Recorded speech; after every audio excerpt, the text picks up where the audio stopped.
Bienvenidos una vez más a este estudio panorámico del Antiguo Pacto. En este tiempo vamos a escudriñar el libro de Números. El libro de Números ha sido llamado por ahí como ¿cómo se llama? El peregrinar del pueblo de Dios. Otros le han llamado, han tomado el título del libro de John Bunyan, El progreso del peregrino. Pues el libro de Números relata prácticamente, tiene más relatos históricos que todos los otros libros escritos por Moisés, excepto el Génesis. Y el libro de Números relata todo ese caminar por el desierto del pueblo de Israel hasta ya llegar a la ribera del río Jordán, al este del río Jordán, frente a Jericó, desde el monte Sinaí hasta los campos de Moab, en el este del río Jordán. Es el caminar, es el trabajar, es el quejarse, es el guerrear, es el ser derrotado, el tomar victoria y la adoración de todo el pueblo de Dios. Así que vamos a ver lo que el Señor nos quiere enseñar a través de este libro, el libro de Números. Como todos sabemos, pues este libro de Números, al igual que los otros libros del Pentateuco, fueron escritos por Moisés, ¿no? Y estos libros fueron escritos muy probablemente en el transcurso de esos 40 años que Moisés estuvo peregrinando en el desierto con el pueblo de Israel. Ahora, ¿de dónde viene este nombre Números? ¿No? Suena como matemático, ¿no es verdad? Pues de hecho toma su nombre de la Septuaginta, aritmoi. ¿Qué significa la palabra aritmoi? Es aritmética.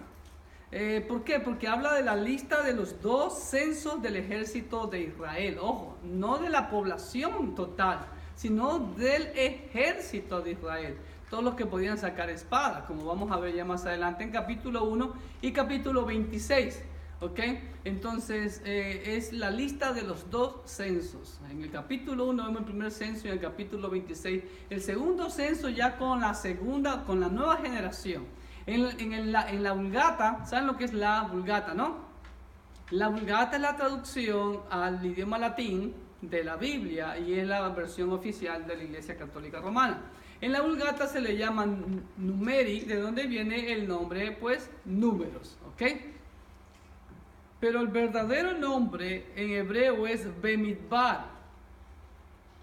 Bemidbar, ahí está, Bemidbar. Y como les he dicho, estos libros del Pentateuco en el idioma hebreo toman el nombre de la primera palabra que aparece en el original hebreo. Y Bemidbar, ¿qué significa Bemidbar? Como dice en 1:1, dice, habló Jehová a Moisés en el desierto de Sinaí.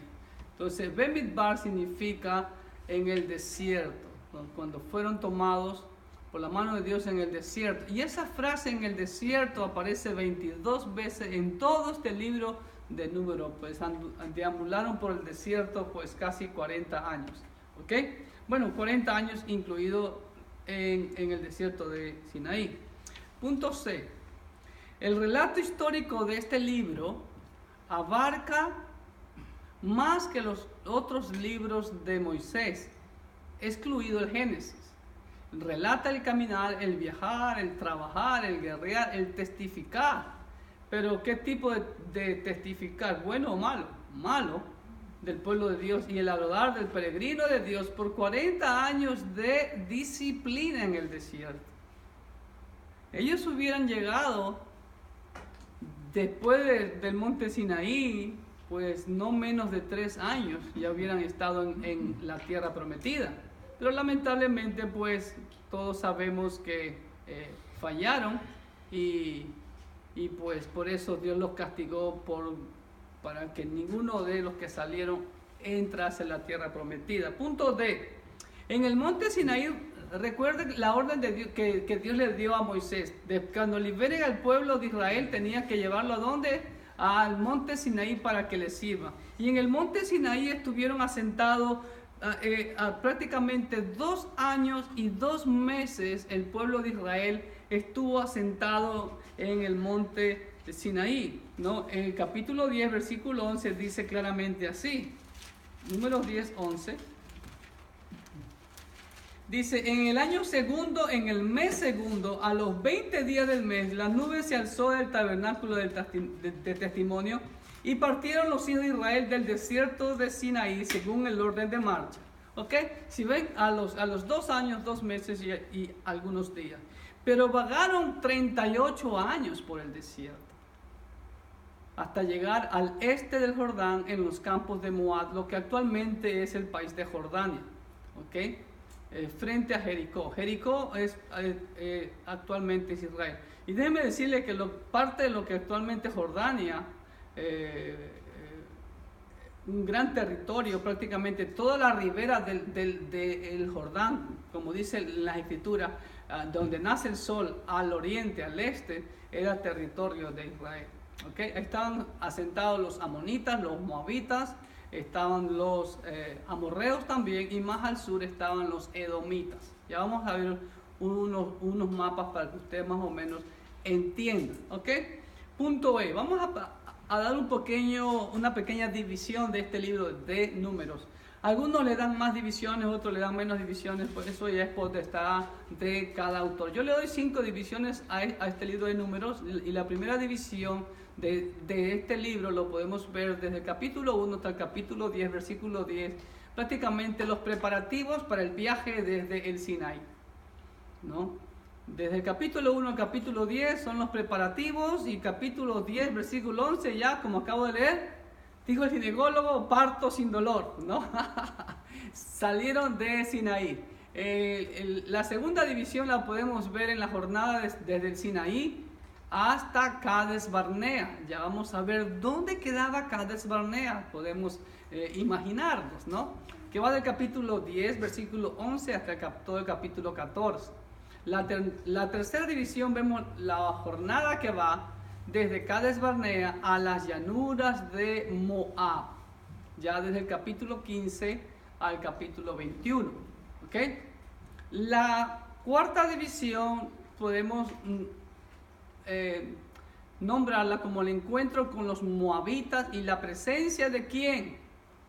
De Balaam. ¿Han escuchado ese nombre, Balaam? Bueno, vamos a ver algo rápido sobre este falso profeta. Y la última división del libro de Números son los preparativos que Dios hace al pueblo de Israel para la entrada a Canaán, ¿no? Y ya da las órdenes, cómo hacer, qué no hacer, etcétera, etcétera, etcétera. ¿Estamos? Punto F.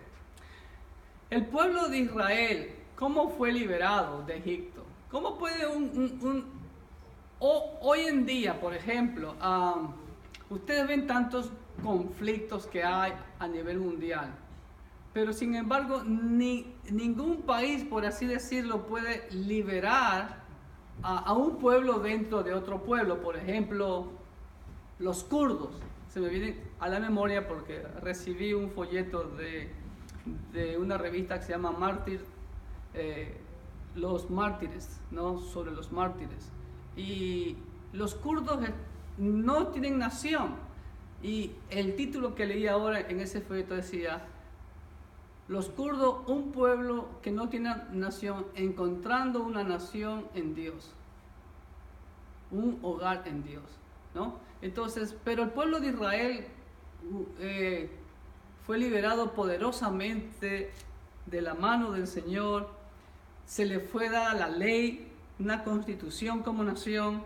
Fueron guiados por Dios a través de Moisés. Contemplaron la gloria de Dios todo el tiempo, la nube de día, la columna de fuego por la noche, vieron el testimonio del tabernáculo como Dios se lo había dado, y todo eso debió haber sido para que Israel caminara como victoriosamente, ¿sí?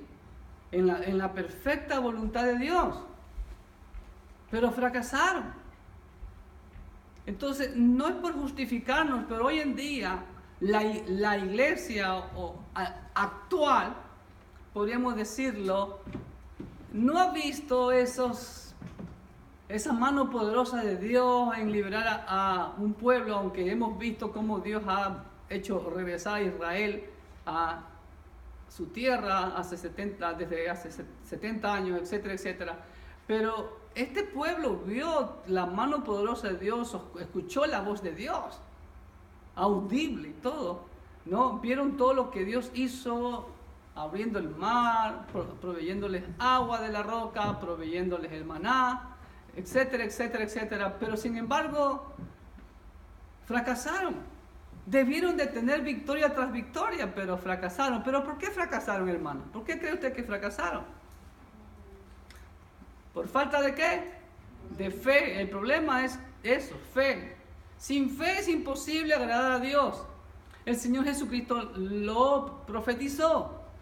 Cuando el Hijo del Hombre venga de nuevo, encontrará fe en la tierra. Y está ocurriendo lo mismo hoy en día. Ok, y G.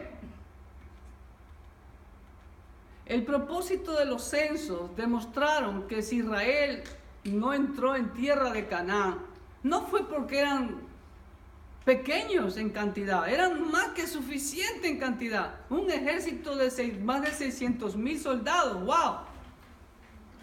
¿Cuánto? En algo que estudiamos, desde que 1,000,000 era el ejército. No, aquí en números 1 va a decir 601,000 cabalitos de 20 años a todos los que podían tomar espada. Entonces, no fue porque tuvieran un ejército insignificante, por así decirlo, sino por la magnitud de su fe. Porque podemos verlo ya cuando entremos al libro de Josué, cuando conquistaron la ciudad más grande, la más alta, la más amurallada, la que sus paredes llegaban hasta el cielo. ¿Sacaron su espada? Ni siquiera sacaron espada. El problema es eso, hermano. Fe. Y otra parte de la introducción, podemos ver en cada libro de la Biblia, siempre se lo he dicho, todos los libros del Antiguo Pacto apuntan siempre a la persona de nuestro Señor Jesucristo. Y en el libro de Números vemos a nuestro Señor Jesucristo como ¿qué? Como la nube de día y la columna de fuego por la noche. Su presencia siempre estuvo con ellos. El Señor Jesucristo dijo, no, yo estaré con ustedes todos los días del mundo, hasta el fin del mundo. Ok, ahora sí vamos a entrar de lleno a ver en forma panorámica cada capítulo de este libro de Números. Capítulo número 1, ¿de qué habla? Habla del censo. Y específicamente versículo 3 dice, de 20 años arriba, todos los que pueden salir a la guerra en Israel, los contaréis tú y Aarón por sus ejércitos. Y estará con vosotros un varón de cada tribu, cada uno jefe de la casa de sus padres. ¿Ok? Entonces vemos que ahí Dios ordena censar a los de 20 para arriba. Y en el versículo 46 dice, fueron todos los contados 603,550. Ahí está el número, ¿sí ven? Tremendo ejército, hermano. Creo que ni nuestras naciones hoy en día pueden contar con un ejército, ¿no es verdad? De ese tamaño. ¿Ok? Entonces, 603,550 hombres para la guerra, sin contar la tribu de Leví. Recuerden que ellos fueron separados para otra función. ¿Ok? Aproximadamente, eso me deja ver, en mi opinión personal, como la de algunos también comentaristas sobre este libro, yo calculo que de 2.5 a 3 millones de personas era la población de Israel. Porque estamos hablando de 603,550 hombres de 20 años para arriba que pueden sacar espada, sin contar la tribu de Leví y sin contar a la gran multitud de extranjeros que se unieron a la nación de Israel cuando salieron de Egipto. ¿Sí? Entonces, inclusive algunos piensan que pudiera haber sido un número mayor a los 3 millones, pero vamos a ser un poco, por así decirlo, no muy optimistas, y de 2,5 millones a 3 millones de personas era la población de Israel. ¿Qué más vemos en el capítulo 1? solamente los levitas son escogidos para el servicio en el tabernáculo y vivir alrededor de él. Ya vamos a ver en una ilustración cómo estaban acampadas cada una de las tribus, ¿ok? Pero ojo, solamente los levitas podían servir en el tabernáculo. Con pena de muerte, cualquier extranjero que usurpara la función de los levitas era muerto, según esos versículos del 47 al 54. Estamos. En el capítulo 2 vemos las tribus ordenadas alrededor del tabernáculo. Ustedes pueden ver ahí prácticamente ese era el orden de las huestes de Israel. Por sus tribus estaban ordenadas. Ustedes pueden ver que esta parte oriental, aquí era la entrada del tabernáculo, y la primera tribu que estaba era la tribu de Judá. ¿Por qué Dios ordenó que la tribu de Judá estuviera ahí? Obvio, porque recuerden que de la tribu de Judá vendría el Mesías, ¿ok? Entonces, 3 tribus al este, 3 tribus al oeste, 3 tribus al norte y 3 tribus al sur. Pero alrededor del tabernáculo, solamente la tribu de Leví habitaba, como quien dice, resguardando el tabernáculo. Y aún a la entrada del tabernáculo, frente a la entrada, la familia de Moisés y Aarón eran los que vivían. Esa era la orden dada por Dios, ¿ok? Entonces, vamos a nuestras notas. Las 12 tribus ordenadas alrededor del tabernáculo, como ustedes pueden ver en esta ilustración. ¿Ok? Capítulo 3. Interesante. Miren lo que dice en el versículo 6, hermano. Versículos 5 y 6. ¿Alguien que me lo lea, por favor? De Números, vamos a ir avanzando nuestras Biblias ahí y vamos a ir escudriñando, sacando algunos principios que Dios nos da en el Antiguo Pacto y en cada libro del Antiguo Pacto, que son aplicados al Nuevo Pacto. ¿Alguien me lea capítulo 3, versículos 5 y 6? Y Jehová habló a Moisés diciendo: haz que se acerque la tribu de Leví y hazla estar delante del sacerdote Aarón para que les sirva. ¿Qué tienen que hacer los levitas? ¿Servir a quién? ¿Y a quién representaba Aarón? A los sacerdotes. Entonces vemos ese principio. Ahí estaban siempre los levitas servirán a los sacerdotes. Ese principio puede ser aplicable al Nuevo Testamento, al Nuevo Pacto, perdón. ¿Cómo? En el Nuevo Pacto hay levitas, sacerdotes. Sí, pues el sacerdote que es usted. Claro, cambian de nombre, ¿no? En el Nuevo Pacto tenemos diáconos y ancianos, obispos, ¿Los ¿no? levitas serían los diáconos? Sí, los levitas serían prácticamente los diáconos del Nuevo Pacto y los obispos serían los sacerdotes, ¿ok? Porque como ustedes ven en la ilustración, los sacerdotes, y como ya lo vimos en el libro de Levítico, tenían la función espiritual. Todo lo concerniente a la espiritualidad y a los sacrificios de todo lo que se hacía dentro del tabernáculo. ¿Vilmita? Pero al haber ancianos, aquí, por ejemplo, aquí, aparte de usted, Uh-huh. tendrían que ocupar ese cargo los ancianos, ¿verdad? Sí. Y los dentro diáconos de... servir al pueblo. ¿Mande? Los diáconos servir al pueblo y los ancianos ayudarle a Sí, usted. correcto. Exacto. No, y los diáconos ayudarían a los ancianos. Los levitas, ¿cuál era la función de los levitas? Ya vimos eso en el libro de Levítico. Era toda la logística, todo lo concerniente a cargar, armar y desarmar el tabernáculo, pero primero lo hacían los sacerdotes. Vamos a ver eso también ahí. Y como yo les dije, los sacerdotes eran los que cubrían el arca, todo lo que era el lugar santo y el lugar santísimo. Después que ellos cubrían todo, ahí venían los levitas y tenían que cargar con todo. ¿Sí ven? O sea, el trabajo pesado, por así decirlo, el trabajo físico era a cargo de los levitas. Como hoy en día lo de los diáconos. El trabajo de los diáconos es cuestión de la finanza, cuestión de mantenimiento de edificio, limpieza, etcétera, etcétera, etcétera. ¿ok? Pero que es un cargo definitivamente honroso, como dice 1 Timoteo capítulo 3, ¿ok? Solamente la descendencia de Aarón estaba escogida para el sacerdocio. También con su pena de muerte, todo aquel que usurpara ese cargo de sacerdote. Y si usted ha leído el Antiguo Pacto, usted puede ver que Dios castigaba. Y vamos a ver algo en este libro de cómo Dios castigaba a su pueblo. Ahora, estos principios regirán en el nuevo pacto. Y vemos también en el capítulo 3 los deberes y el lugar de residencia de los levitas alrededor del tabernáculo, como ya vimos en la ilustración pasada. ¿Ok? Ahí están, miren, ese era el deber de los sacerdotes y los levitas. Los sacerdotes desarmaban el lugar santo y cubrían el arca con la cortina del lugar santísimo, y encima de la cortina del lugar santísimo ponían una tela de piel de tejón, y después ponían una tela de azul. Después que ya estaba bien cubierta así, entonces, levita, vengan para acá y vamos, manos a la obra, a llevar el cargamento.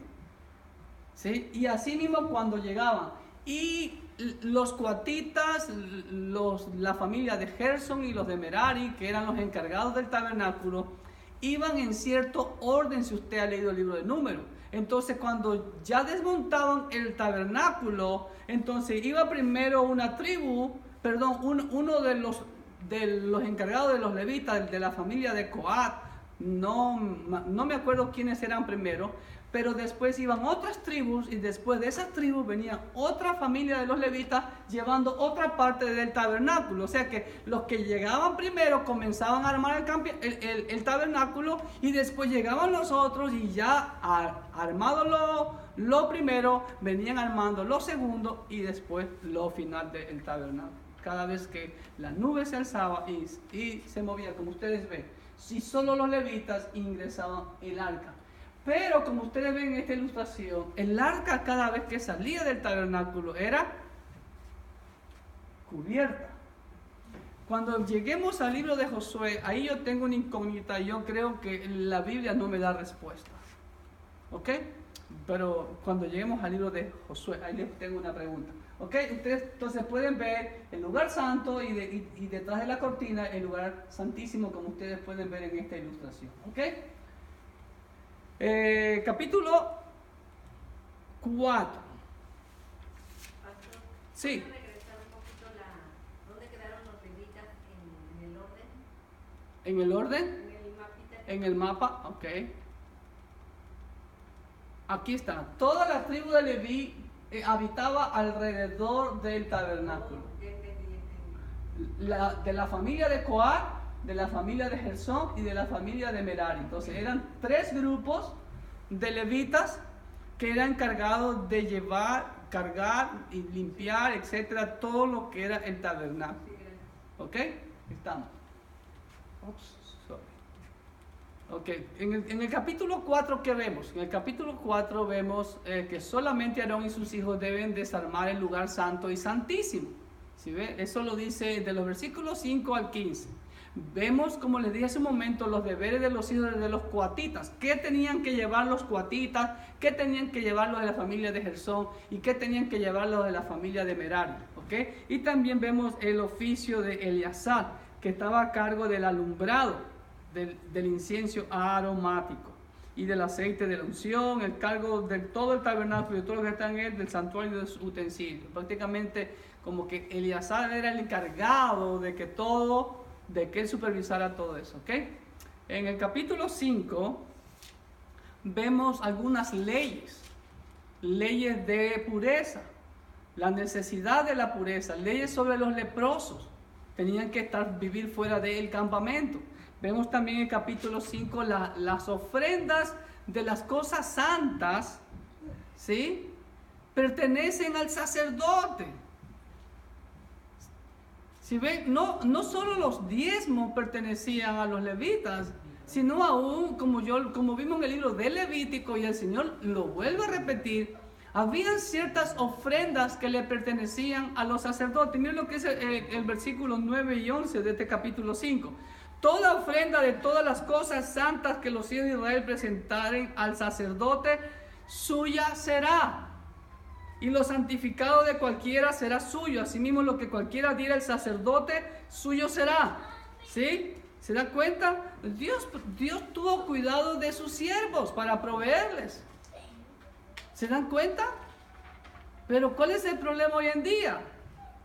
Todavía desgastamos tiempo en que si hay que diezmar, no hay que diezmar, si hay que ofrendar, no hay que ofrendar. La Biblia es clara. Dios designó a una tribu para que esa tribu se dedicara a las cosas espirituales, a guiar al pueblo en la voluntad de Dios, y que esa tribu viviera de todo lo que el pueblo proveía, no solo los diezmos, las ofrendas, los votos, sino también las cosas santas. ¿Ok? Vemos la ley sobre los celos o de la infidelidad de la mujer. No sé quién ha leído ese pasaje. A mí me dio un poco de risa que la mujer tenía que beber como un potaje, algo así, y etcétera, etcétera. Dije, wow, ¿no? Cómo Dios hacía, ¿no? Y muy interesante, ¿ok? Por suerte que es pasada. Sí, ya no hay. Ok, y en el capítulo 6 tenemos eso de ahí. ¿Lo pueden leer?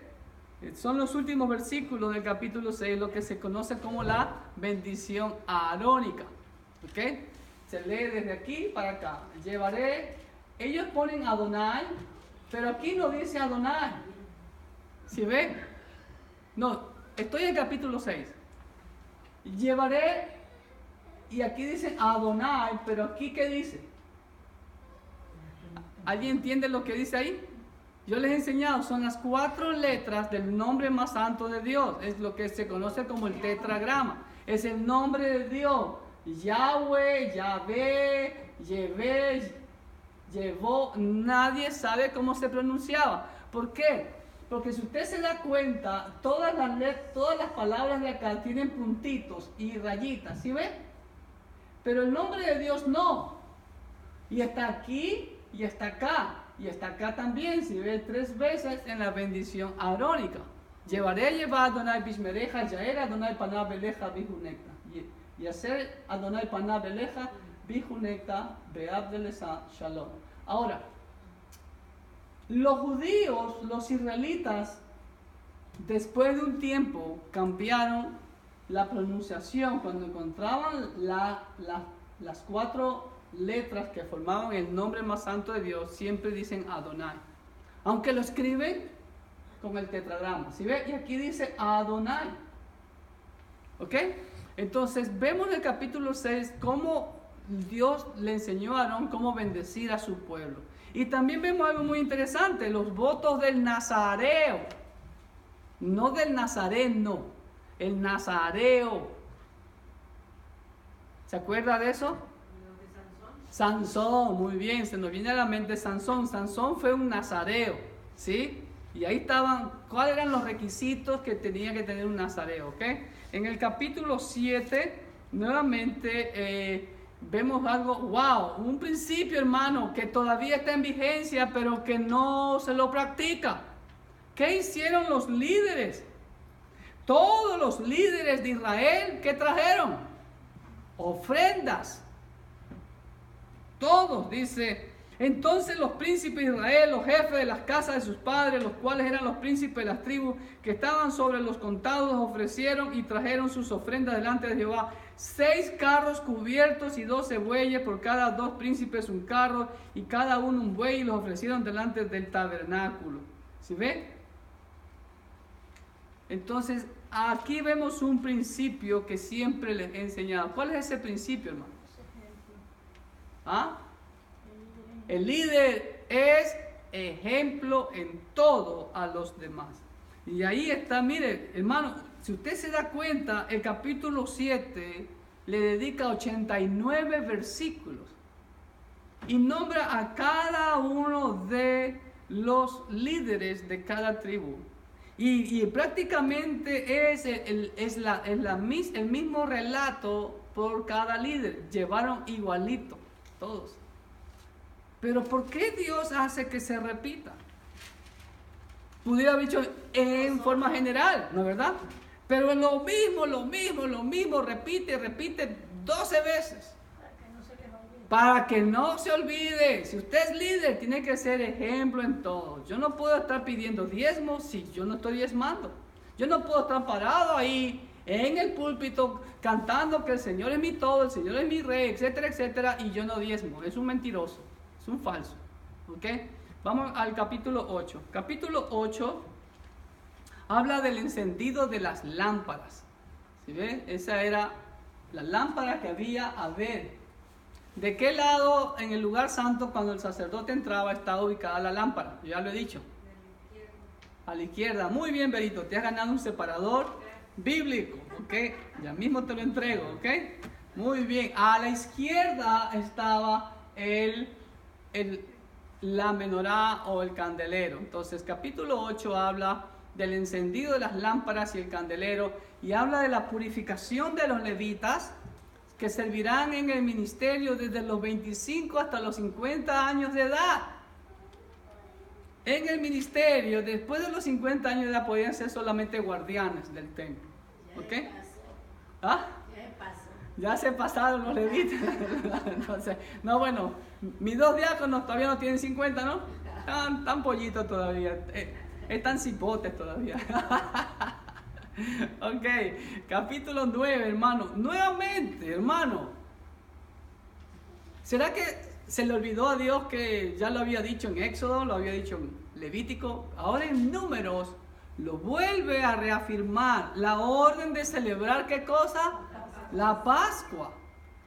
El Señor reitera la celebración de la Pascua a su tiempo.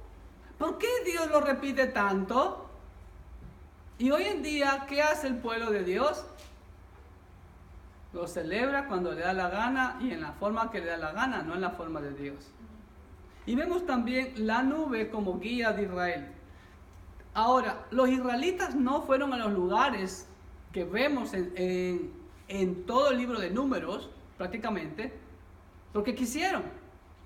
Ellos tenían que seguir, ¿qué cosa? La nube.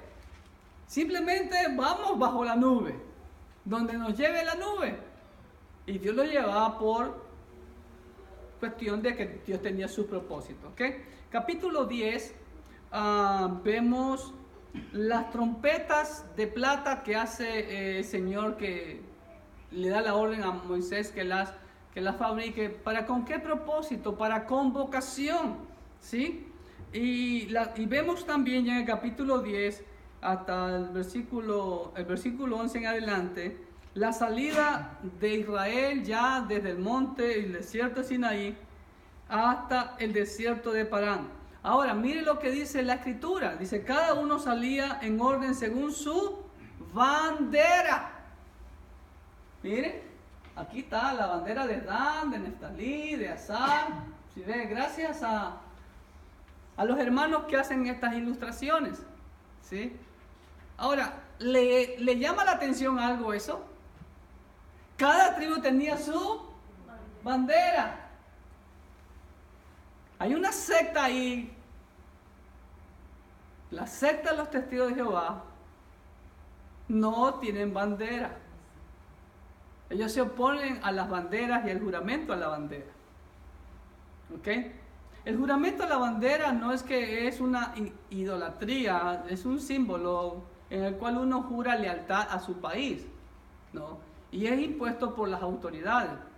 Pablo en Romanos capítulo 10, si no me falla la memoria, capítulo 12 creo que es. Bueno, en Romanos, no me acuerdo ahorita bien, pero dice que debemos de respetar a las autoridades. Pero los testigos de Jehová se oponen a la bandera. Y aquí vemos que cada tribu tenía su bandera, ¿sí? Entonces, ¿ok?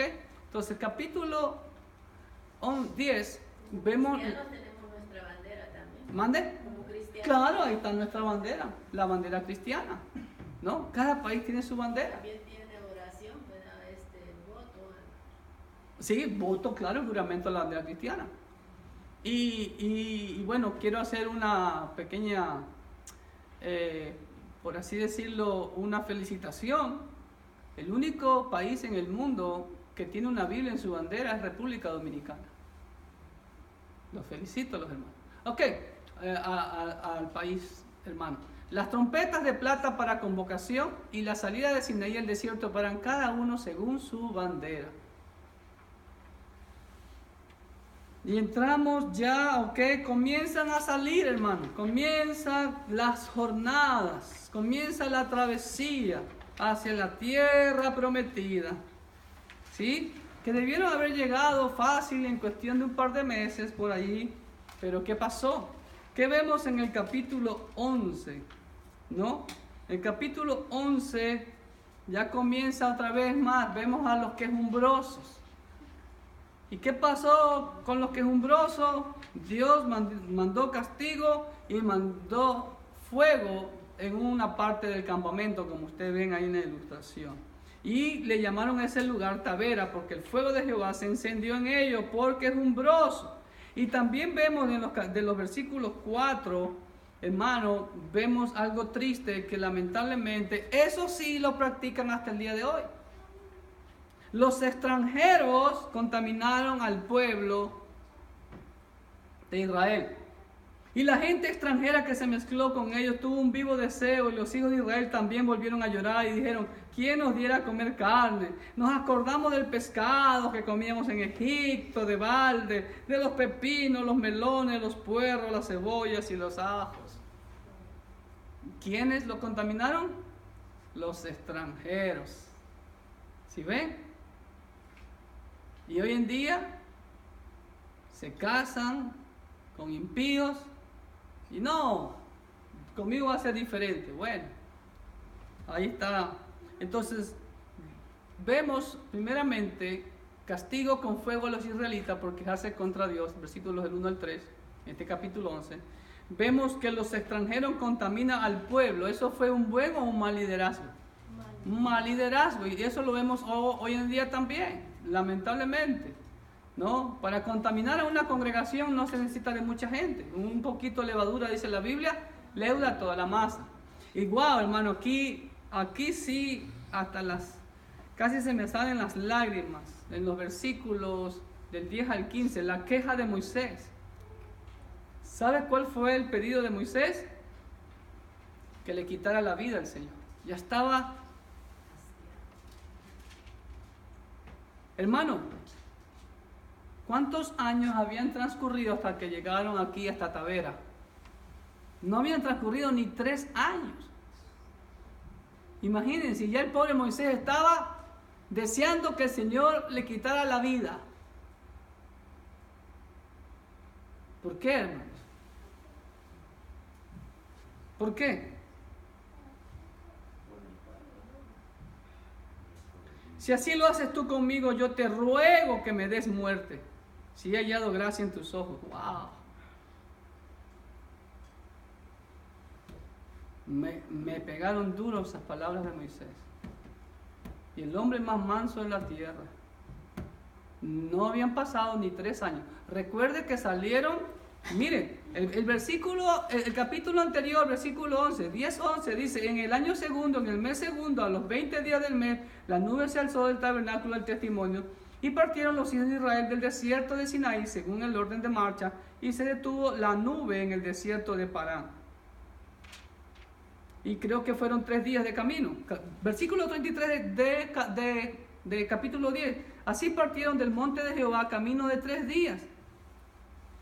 Y llegando allá, o sea, ni 2 meses y medio, y ya Moisés dice: quítame la vida. No es fácil el ministerio.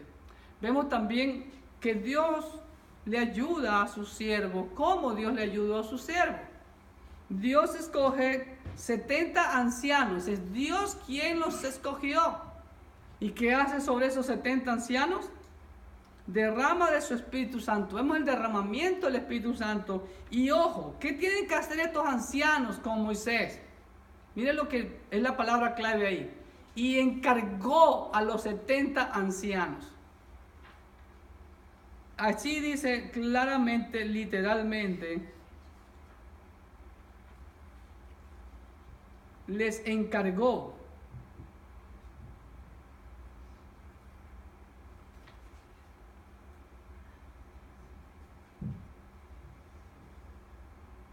llevarán contigo la carga del pueblo. Versículo 17.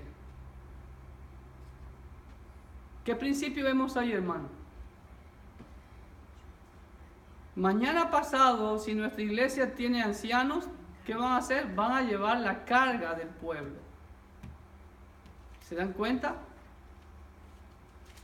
Es necesario. Y dentro de los ancianos, claro, el líder de los ancianos era Moisés. Está el principio en el nuevo pacto. En el nuevo pacto vemos al presbiterio, que era el concilio o era el grupo de ancianos, y entre los ancianos había el anciano mayor, o como dicen en inglés, el lead pastor. La iglesia allá en El Salvador, en mi tiempo, no sé ahora, pero lo practicaban. Del grupo de ancianos se dividían en los 12 meses del año, y uno de ellos venía a constituirse como copastor, parecido a copastor.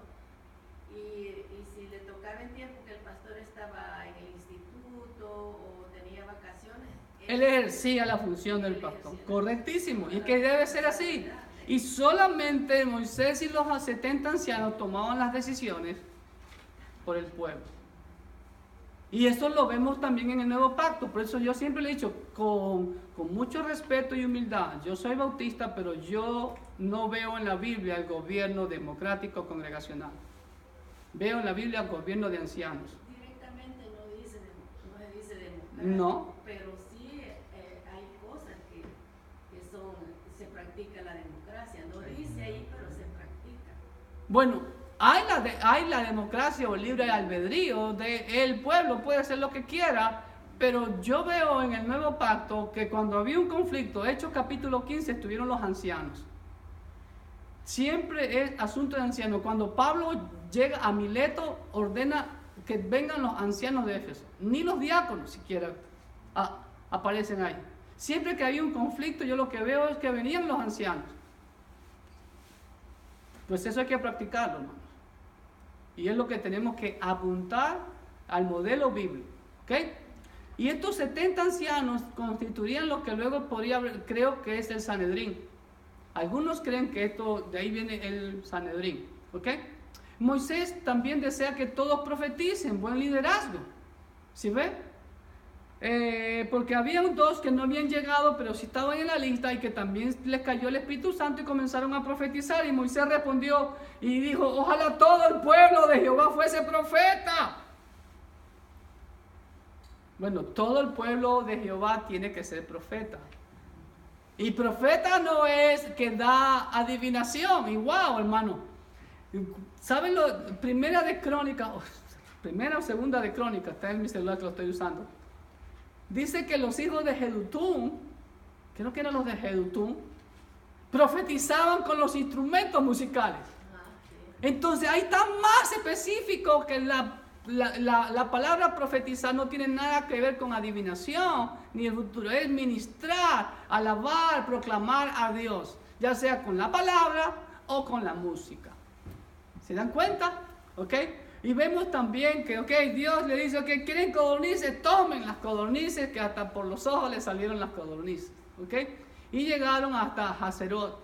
Eso es el capítulo 11. Un capítulo un poco triste, donde vemos mal ejemplo de liderazgo, como también vemos buen ejemplo de liderazgo sobre los ancianos que, llenos del Espíritu Santo, comenzaron a ayudar a llevar la carga del pobre Moisés. Llegamos al capítulo 12, otro capítulo triste, que ven ahí en la ilustración. Mal liderazgo. La propia hermana de Aarón, ¿qué hizo? María y Aarón hablaron contra Moisés a causa de la mujer cusita que había tomado, porque él había tomado mujer cusita. Y dijeron, solamente por Moisés ha hablado Jehová, ¿no ha hablado también por nosotros? Y lo oyó Jehová. ¿Por qué? El Señor dice, ¿por qué pues no tuviste temor de hablar contra mi siervo Moisés? Hermanos, si Dios actuara así hoy en día, muchos Muchos leprosos, ¿verdad? Muchos leprosos. O sea que muchos hablan mal del siervo de Dios. Cuidado, hermano, hermana, no caigamos en eso, por favor. El principio y el castigo es el mismo. Bueno, no es el mismo castigo, pero Dios sí cuida a su siervo. Castigo a María por calumniar a Moisés, un mal liderazgo, ¿ok? Y que lamentablemente, pues hasta el día de hoy, eso se practica. Lo malo se practica y no lo bueno, ¿no? Qué curioso.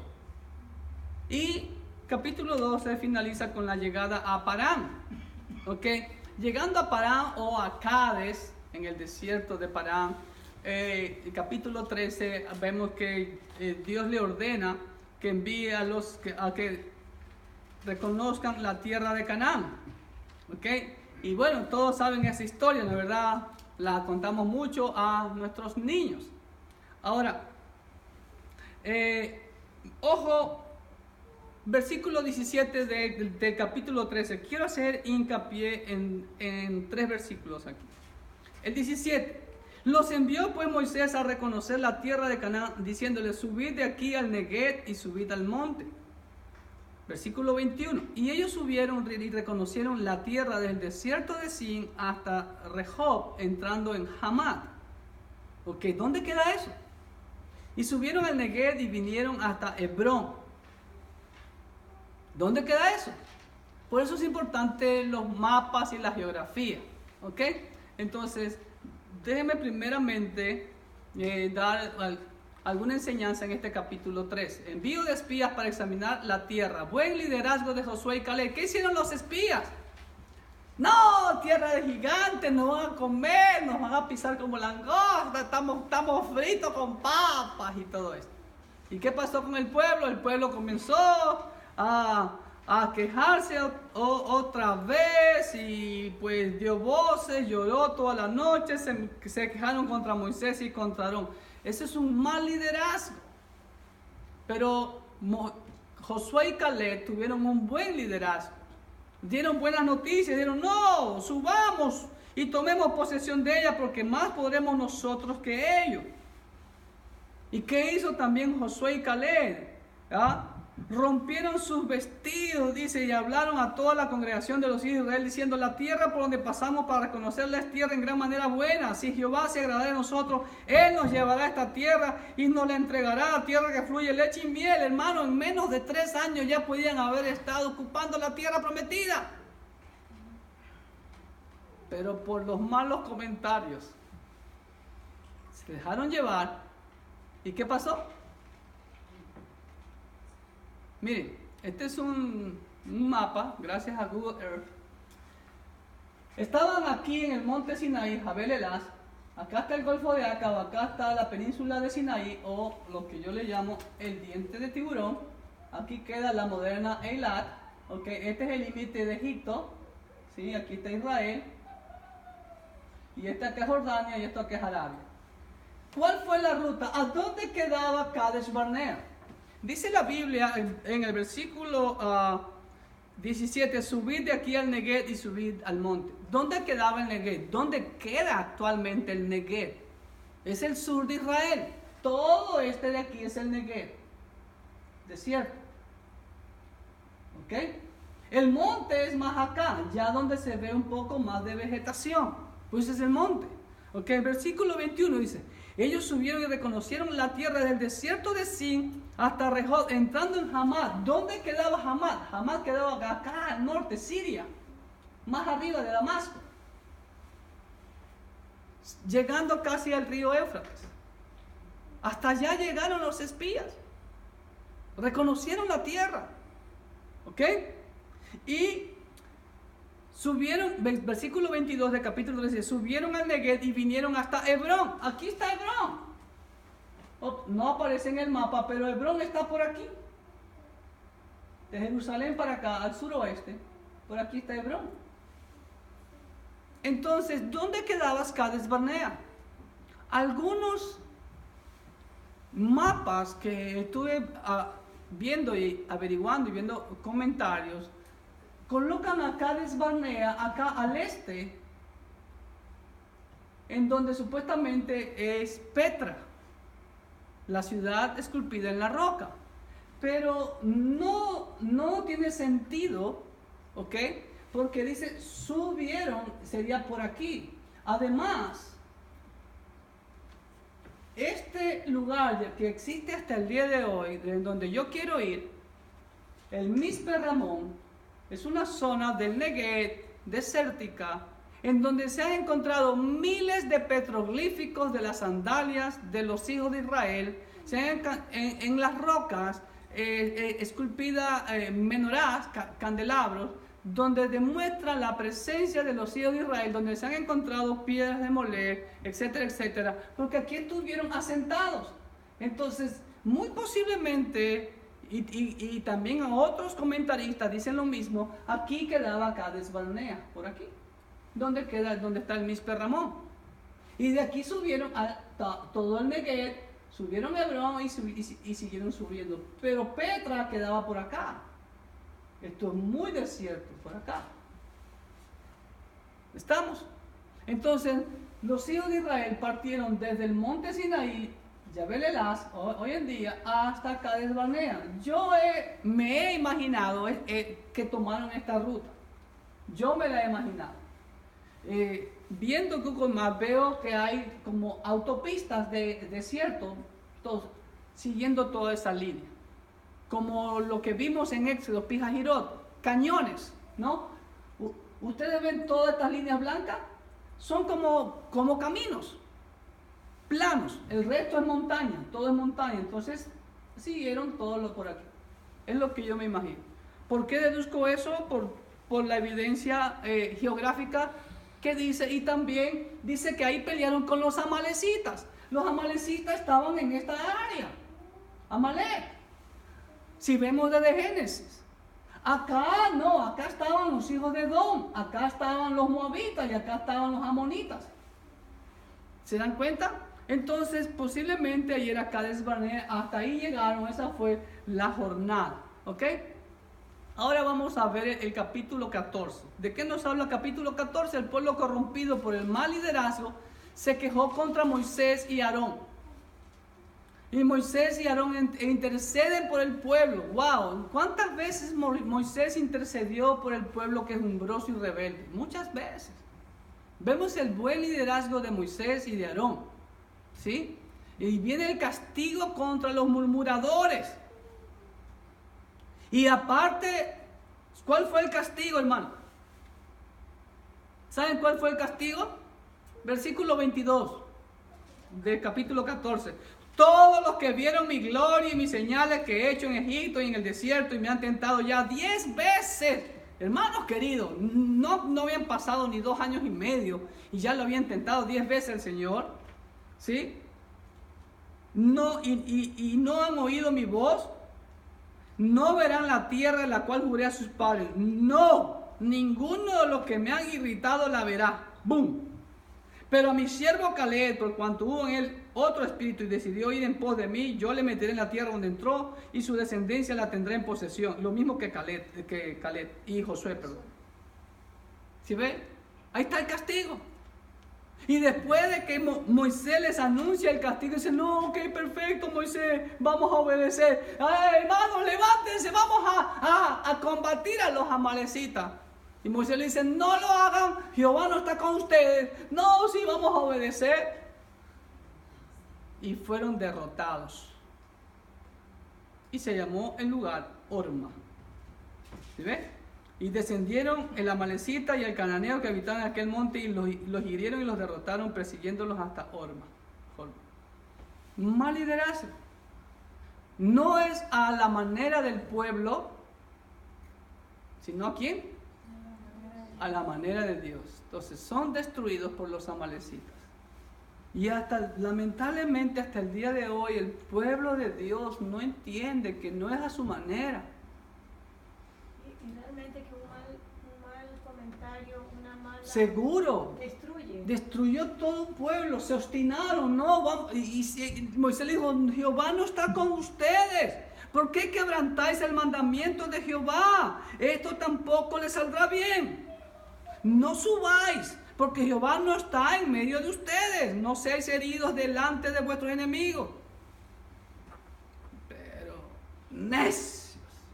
Pastor, yo no sé si me pareció también leer en un versículo donde Moisés le reclama al pueblo de Israel y le dice, por causa de ustedes Ajá. no entraré a la Ajá, tierra prometida. seguro. Ya vamos a ver eso aquí. Pues digo, el hombre más manso de la tierra. ¿Ok? Capítulo 15, vamos andando. ¿Qué vemos en capítulo 15? En el capítulo 15 vemos normas para que Dios le da a Israel al entrar en Canaán. ¿Qué deben de hacer? Y miren, y aquí vemos un ejemplo. Castigaron a un hombre por quebrantar el día de reposo. En los versículos 32 hasta el 41, creo que es 15, 32 al 36. ¿Qué hicieron? Miren, ahí está la ilustración. Lo apedrearon. Hermano, todos los castigos y la disciplina que Dios imponía a su pueblo, ¿cómo era? Muerte. Si Dios disciplinara de la misma manera hoy, cada domingo teníamos no servicios, sino funerales. Hermano, ¿en serio? Hay que ponerse buzo, como dicen los salvadoreños, ¿sí o no? Oh, Dios misericordioso. Tenemos, sí, pero el problema es que abusamos de la misericordia de Dios. Cuidado. Solo porque quebrantó el día de reposo, que dice, vamos a ver qué hacemos. Fueron a consultar al Señor, el Señor dice, apedréelo. Ahí dice. Y Jehová dijo a Moisés, irremisiblemente muera aquel hombre, apedréelo toda la congregación fuera del campamento. Versículo 35, versículo 36 dice, entonces lo sacó la congregación fuera del campamento y lo apedrearon y murió. Ahí sí fueron obedientes. Vamos a tirarle piedra. Somos buenos para tirar piedra. Salió toda la congregación. ¿Ok? ¿Se dan cuenta? Algo tan insignificante aparentemente. Así que aguas con los que quebrantan el día de reposo. Los que se ponen a lavar carros, los que van a Londres, al mercadito. 1:30 en punto aquí.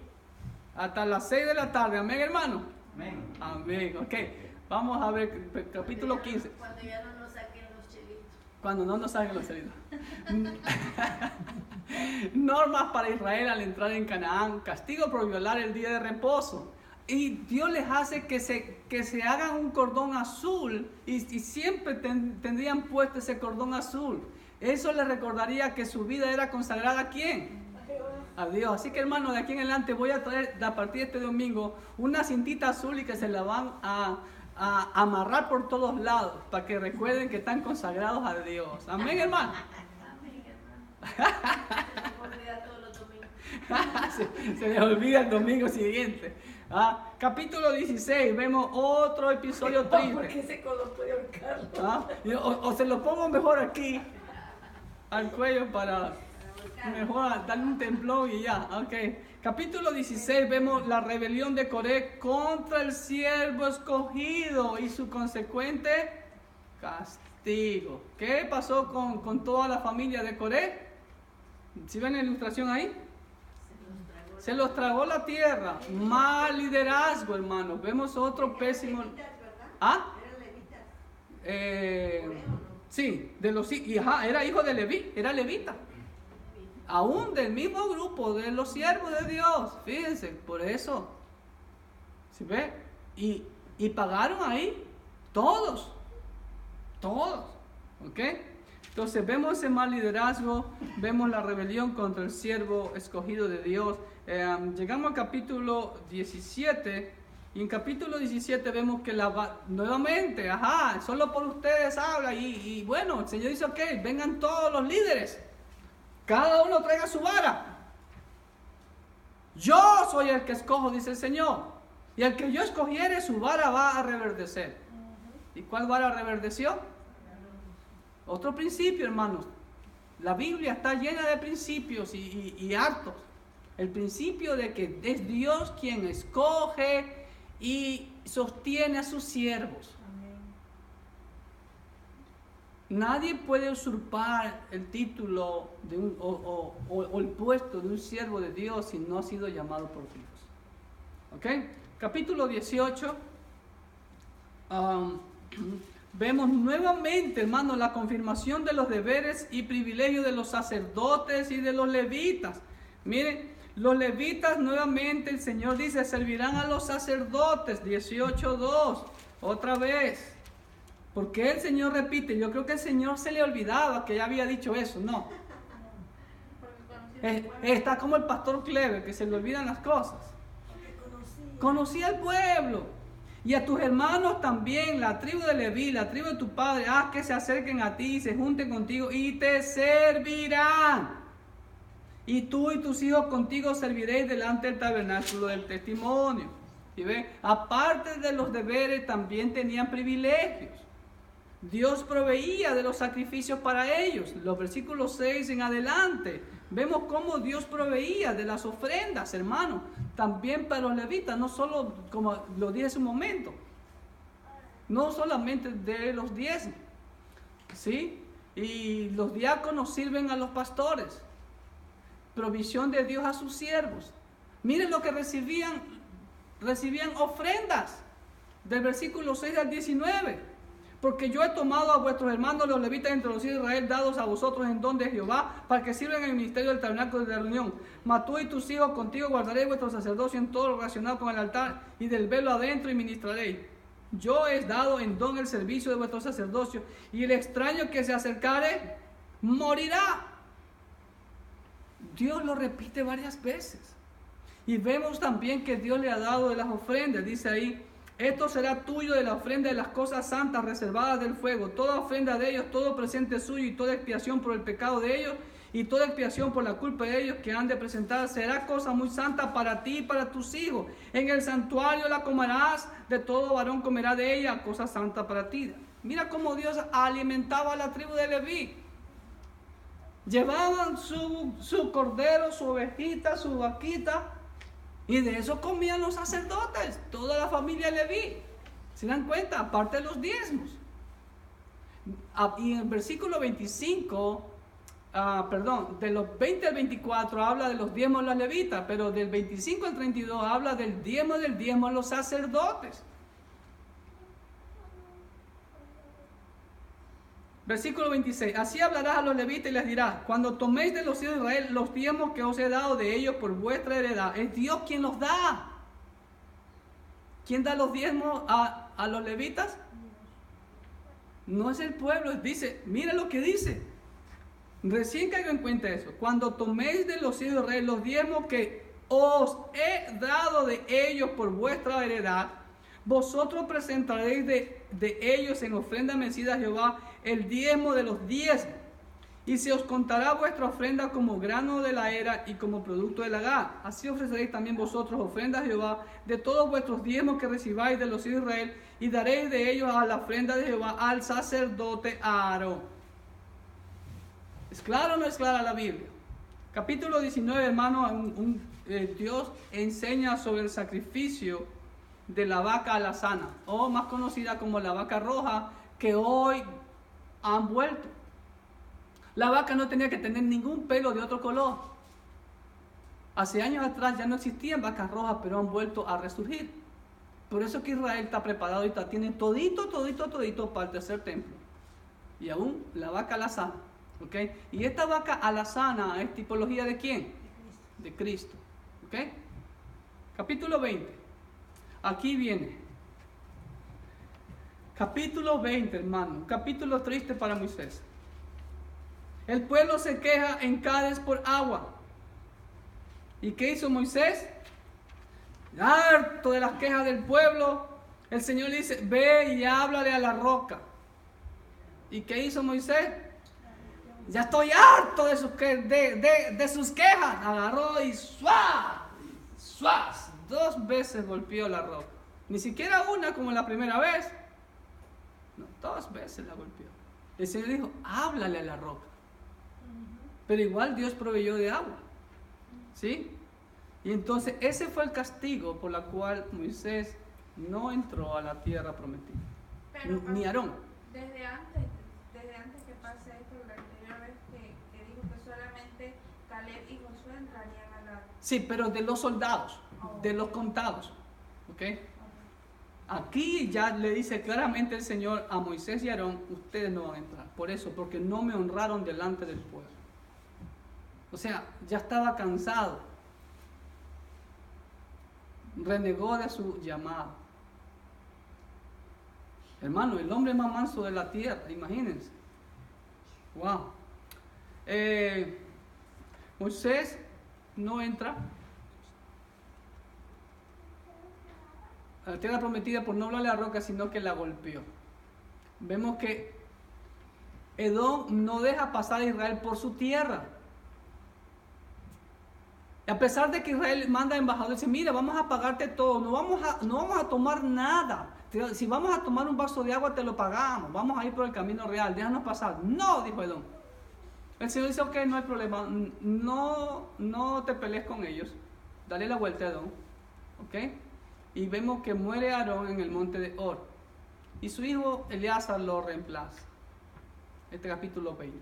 Capítulo 21, otra vez vuelve el perro arrepentido. ¿Sí? Y habló el pueblo contra Dios y contra Moisés por enésima vez. ¿Por qué nos hiciste subir de Egipto para que muramos en este desierto? Pues no hay agua ni pan. Etcétera, etcétera, etcétera. ¿Y qué mandó el Señor? Serpientes ardientes. Y Moisés Dios le ordena a Moisés que haga un asta, hazte una serpiente ardiente y ponla sobre una asta. Cualquiera que fuere mordido y mirare a ella vivirá. ¿A quién tipifica a esa serpiente? A Cristo. ¿Ok? Castigo con serpientes ardientes por quejarse contra Dios y Moisés. La serpiente de bronce, tipología de Cristo. Y aquí vemos, ahora sí, una de las primeras victorias de Israel. Por fin, Israel derrota a Sehón, rey de Hesbón, ya al este de Jordán, ya en las llanuras de los campos de Moab. Ya ha dado una vuelta completa, hermanos queridos. Y yo, sin querer queriendo, nosotros recorrimos cuando entramos para Jordania, desde Acaba hasta Petra y desde Petra para Amán. Y Madaba, ¿te acuerdas? Eso perteneció a los israelitas. Los israelitas conquistaron todo eso. Pues digo, gran parte de lo que hoy es Jordania es de los hijos de Israel. ¿Ok? Entonces, ya aquí vemos que ya Dios le da la victoria y destruyen a los amorreos, a Sehón y a Og, que estaban al este del río Jordán. Miren, yo me he imaginado la ruta que tomaron. Porque el Señor le dice que lo hizo volver hacia el Mar Rojo. O sea, regresaron para acá. Todo esto eran los edomitas. Entonces, ok, dale la vuelta a los edomitas. No te metas con ellos. Otra vez a vagar por el desierto. Y también después con los amonitas. No pasarás por aquí. Los moabitas, no, tampoco, no pasarás por aquí. Entonces, si ves, tuvieron que abrirse hacia el este. Dice uno de los versículos que el pueblo de Israel estaba al este de Moab, de donde sale el sol. O sea, acá sale el sol, estaban bien hacia el este. Y después entraron por aquí. Y aquí era parte de los amorreos, de Sehón y Og. Y ellos sí, vamos a darle con todo. Porque los amonitas y los moabitas, ¿por qué Dios no quiso que Israel combatiera ni con Edom, ni con Amón, ni con Moab? A ver, tú, silencio, mi amor. ¿Por qué Dios no quería que Israel combatiera con Edom, que no le permitió entrar por sus tierras, ni por Amón, ni por Moab?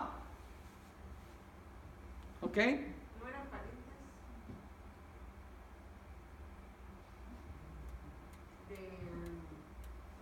de Caín?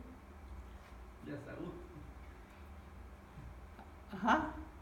Por ahí vamos. Del hijo de... A ver, parientes, Caín, Esaú, hermanos.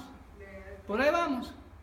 De Sara y Abraham, Ismael,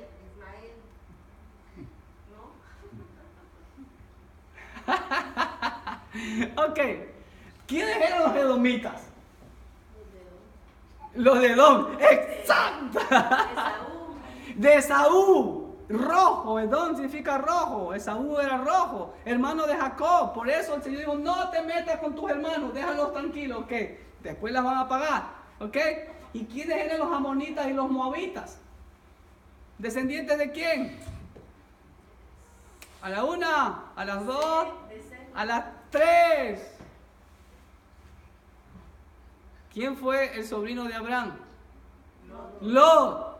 ¿Y qué pasó con Lot?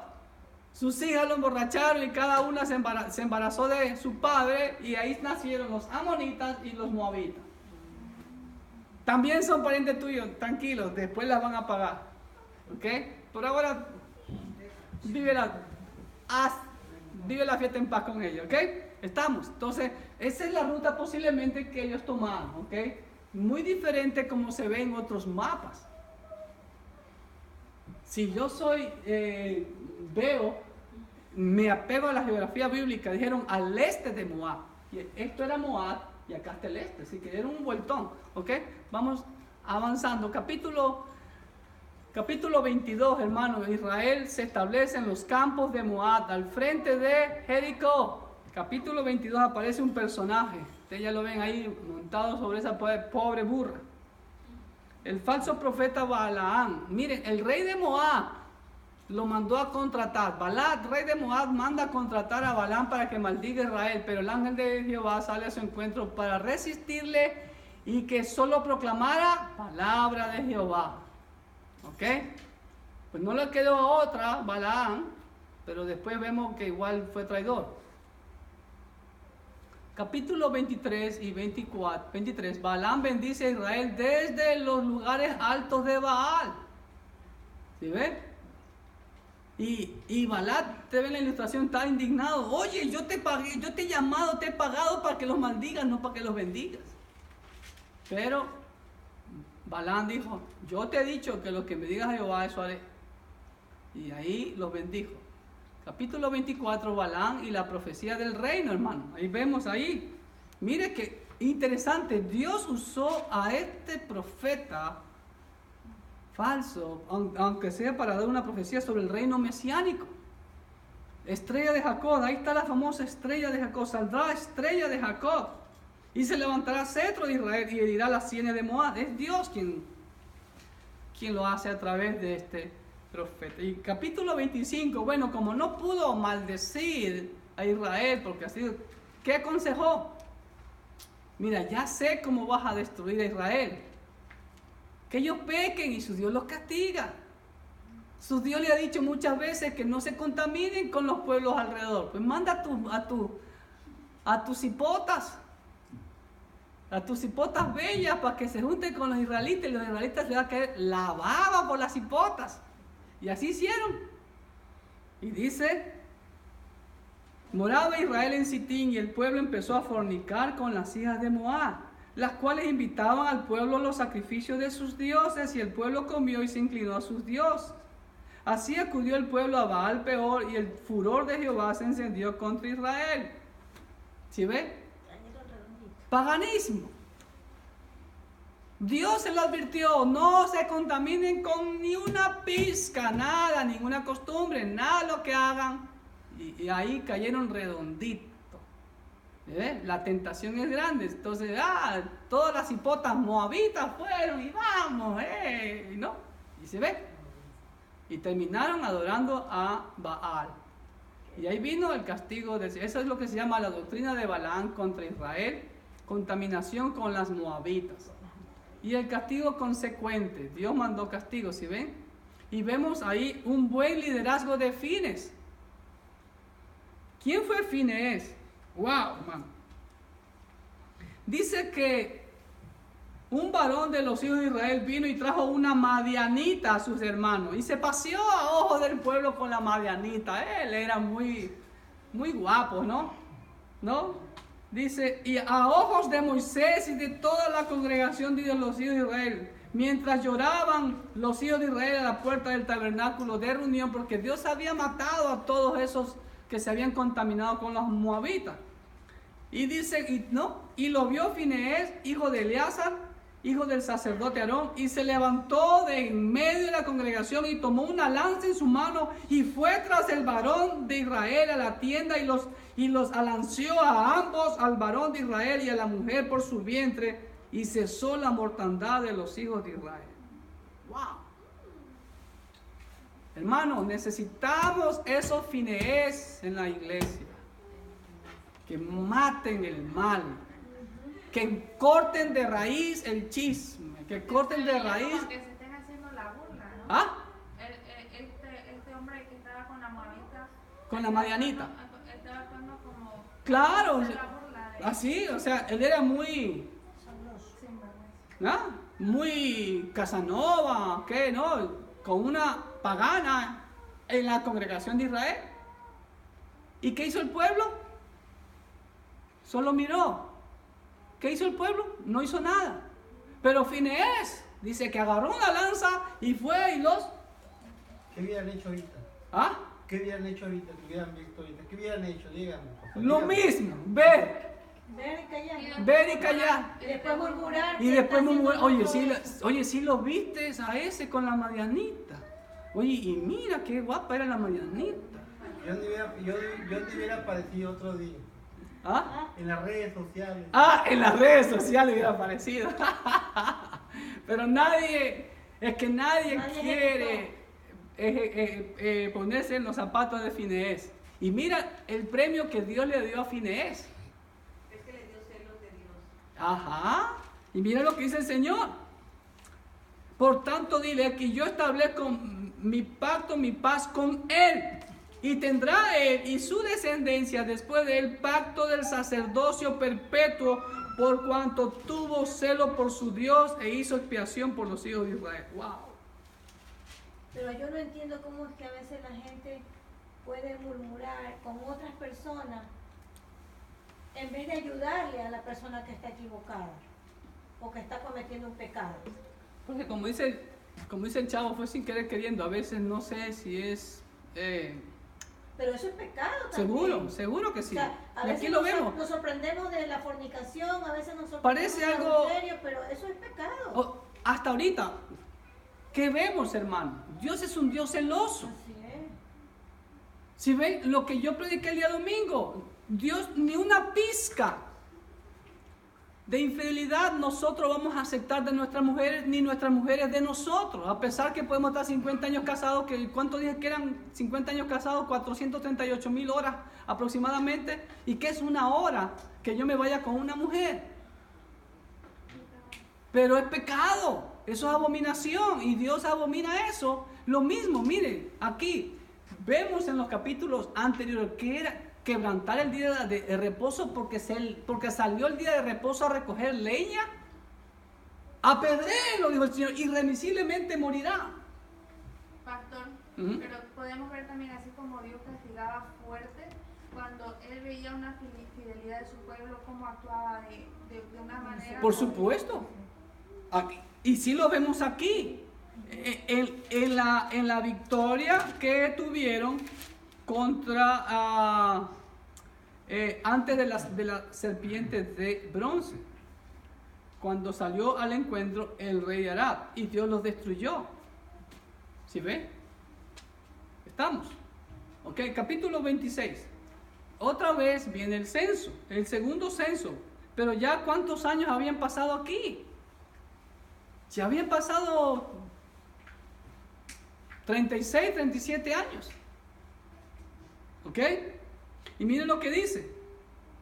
Al final del capítulo 6. ¿Cuántos contados fueron aquí? Vamos a ver. Segundo censo de la nueva generación. 601.730. O sea, ¿cuántos menos? Como 1.800 menos, algo así, ¿no? Que el primer censo. Pero aún así, ¿era un gran ejército o no? Seguro que sí. Pero mira lo que dice, que estos fueron los contados por Moisés y el sacerdote Eleazar, porque ya Aarón había muerto, los cuales contaron los hijos de Israel en los campos de Moab, junto al Jordán, frente a Jericó, ya al entrar a tomar posesión de la tierra prometida. Y de hecho ya ahí comenzaron a tomar posesión, porque vemos que la tribu de Rubén y la de Gad se establecieron ahí en los campos de Moab. Ya vamos a ver eso más adelantito. Porque Jehová había dicho de ellos, morirán en el desierto, y no quedó varón de ellos, sino Caleb, hijo de Jefone, y Josué, hijo de Nun. Se cumplió la palabra del Señor. O sea, ya habían pasado más de 36 años, ya casi llegando a los 40 años desde que salieron de Egipto. ¿Ok? Estamos. 27. Y ahí vemos que también el Señor le ordena, vemos la ley de la herencia primeramente, en la justicia a las hijas de Zelofejat, que no tuvo varones, solo hijas, y le decía, hey, nuestra herencia, ¿qué pasó? Moisés, ¿ok? Entonces dice que Moisés consultó con Jehová y Jehová le dijo, sí, dale herencia a las hijas de Zelofejat, ese nombre para rarito, ¿no? ¿Ok? Y de ahí Moisés se prepara para morir, y sube al monte y Dios le dice, no, prepárate porque ve, ya llegó tu hora. Y entonces Jehová escoge a Josué como sucesor.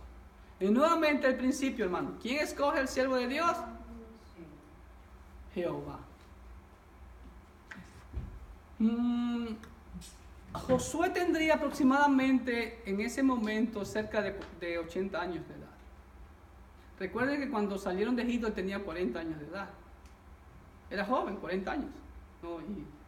Y a los 80 nuevamente, casi a los 80, pues fue ungido como el sucesor de Moisés.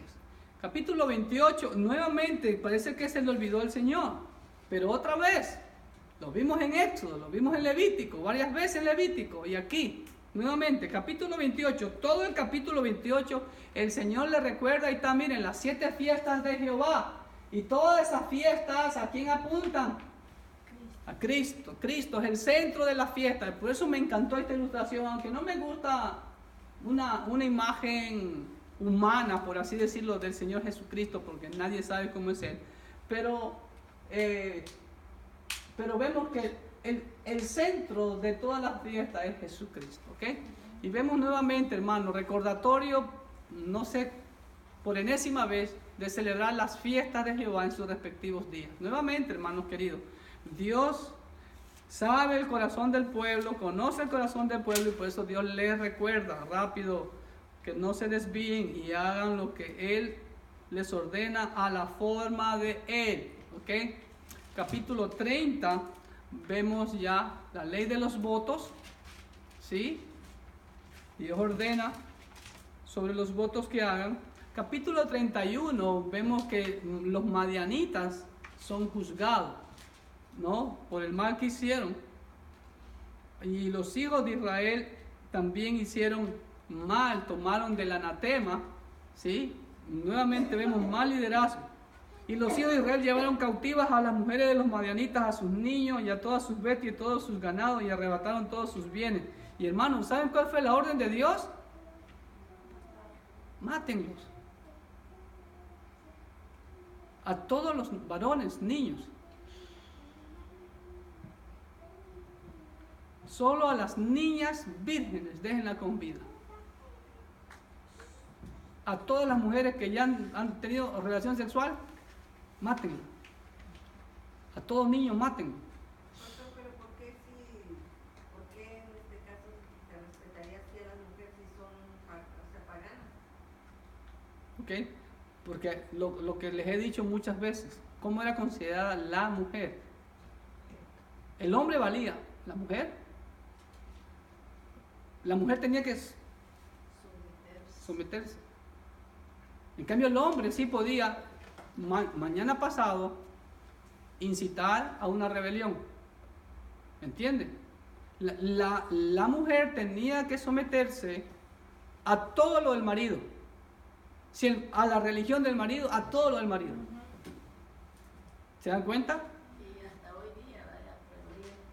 Sí, hasta hoy en día en el Oriente, así, en esta zona. Entonces ahí vemos ese principio. Dios dijo todo, porque uno que quedaba, si usted ve la historia de los reyes, un descendiente de la familia que quedaba de uno, ese se levantaba después. Lo vemos hasta el día de hoy. Ya estaba contaminado. Ajá, estaban contaminados, exactamente. Mal ejemplo, ¿ok? Capítulo 32. Aquí vemos, miren hermanos, cuando se establece la tribu de Rubén y la tribu de Gad, ¿sí ve? En donde conquistaron a los reyes Sehón y Og. ¿Sí ve? Y esta ciudad que existe hoy en día, o Medeba o Madaba se llama hoy, ¿sí? Todavía existe. ¿Ok? Y aquí está el famoso Monte Nebo, y aquí está Jericó, y aquí acamparon los hijos. Entonces, todo esto tomaron posesión hasta Jabot, el río Jabot, que está aquí. ¿Ok? Y acá estaban los amonitas, acá están los moabitas, y al sur, si ven, los edomitas. Y por acá abajo estaban los amalecitas. ¿Ok? Entonces, vamos, la tribu de Rubén y la tribu de Gad se establecen en Galaad, al este del Jordán. ¿Sí ven? 33. Capítulo 33, hermanos queridos, al este de Galaad, se establecen en Galaad, A-L-A-A. ¿Ok? El capítulo 33, hermanos queridos, es un recuento de todas las jornadas de que salieron de Egipto, hermanos queridos. Y yo he contado 41 jornadas desde que salieron de Ramsés, Sucot, Etán, que ya vimos eso, todo esto en el libro de Éxodo, cuando llegaron a Nuweiba, a Pijahirot, ¿sí? Al este de la península mal llamada del Sinaí hoy, y cruzan desde Nuweiba a Baal Zephon por Migdol aquí, y cruzan a Baal Zephon, llegan a Mara, llegan a Elim, y de Elim van camino del monte Sinaí, hoy llamado Jebel Elaz, ¿ok?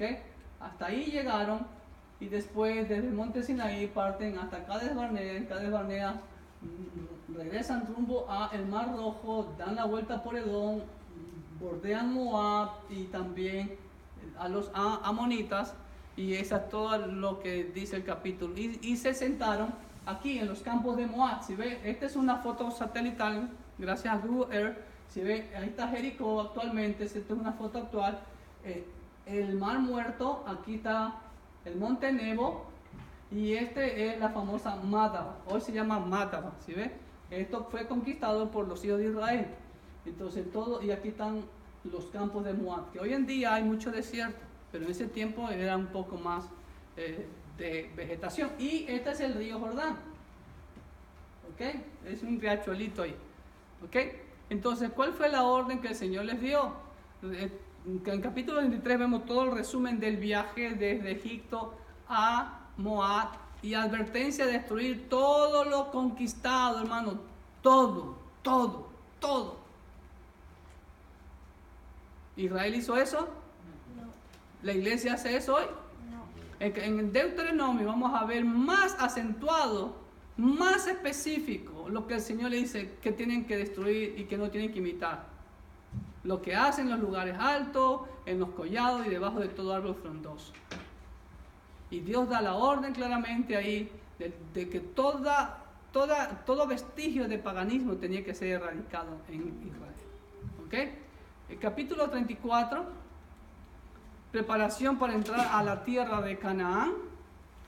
Dios da bastantes indicaciones ahí de los preparativos, de quiénes serían los líderes, todo eso.